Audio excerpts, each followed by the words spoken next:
The Earth's magnetic field is like a giant bar magnet. This magnet forms a protective field around the Earth, shielding us from the solar wind that is constantly streaming towards Earth.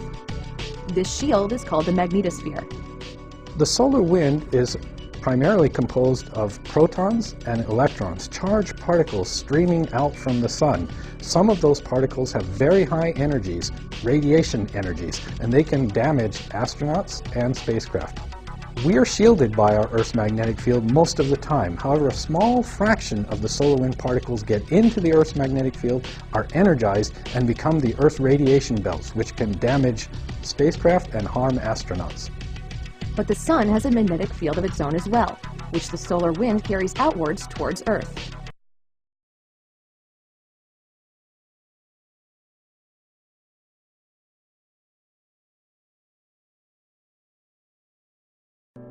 Over 30 years ago, Voyager 1 and 2 set out for Jupiter, Saturn, and beyond. Now as the twin spacecrafts explore the outer reaches some 9 billion miles away from Earth, they have crossed the heliosphere, the bubble of supersonic solar wind. However, when Voyager 2 crossed this boundary much closer to the Sun than expected, we received a picture of a squashed heliosphere rather than a round bubble. The squashed heliosphere helps scientists build up a picture of how the Sun interacts with the space outside of our solar system. The Sun, like all stars, creates a bubble around itself, and it's that bubble that the interaction from the wind from other stars and our own Sun interact. And we are now in the outer layer of that bubble where that interaction takes place. So for the first time, we're now able to observe how our star interacts with what came from other stars outside. The solar wind is a stream of particles flowing away from the upper atmosphere of the Sun. It expands to a long distance.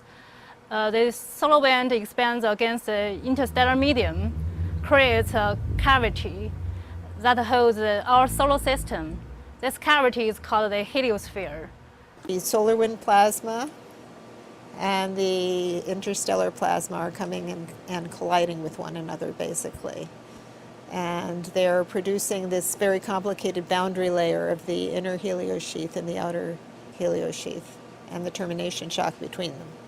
We've been studying something called the anomalous cosmic rays with our instrument.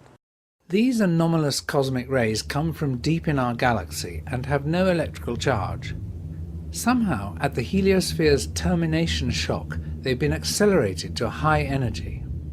But Alan Cummings found surprising data from both Voyagers.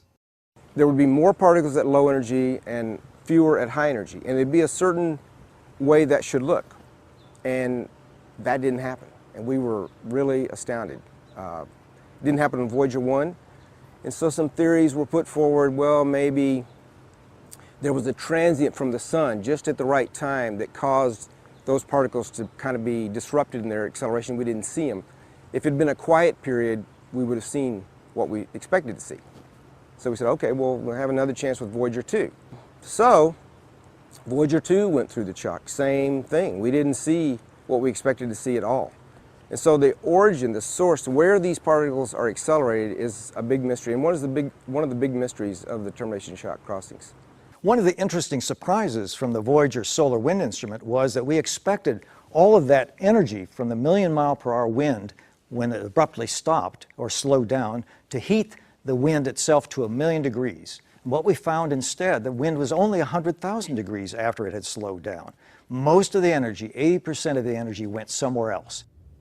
Meanwhile, closer to the Earth, a pair of satellites called Stereo were launched to find out just how the Sun's influence affects our planet. Space is full of stuff. The Berkeley team was surprised when Stereo's STI instrument, designed to measure low-energy electrons, seemed to be receiving another kind of signal. It was obviously detecting something else that was out in space.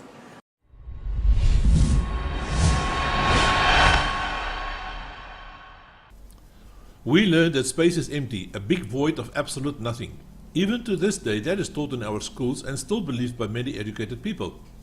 The horrible truth is that space is not a void of nothingness. Space is filled with something that is capable to cause resistance and motion.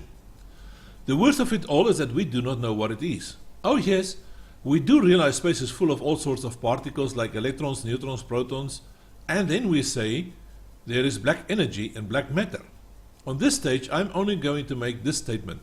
Space is not empty, it is filled with cosmic radiation. Cosmic radiation is also recognized as not only consisting of elementary particles, but the largest percentage is something we do not know, understand, nor can we observe that. It is only there because we can already see its effect in our normal matter. Our solar system is not a void either. Even though we are in between two spiral arms of our galaxy, we are still engulfed in a cloud of energy. Now what I would like to stress with this video is the following. Space is not a void of nothingness. There is a massless energy that has the ability to react and push against normal matter.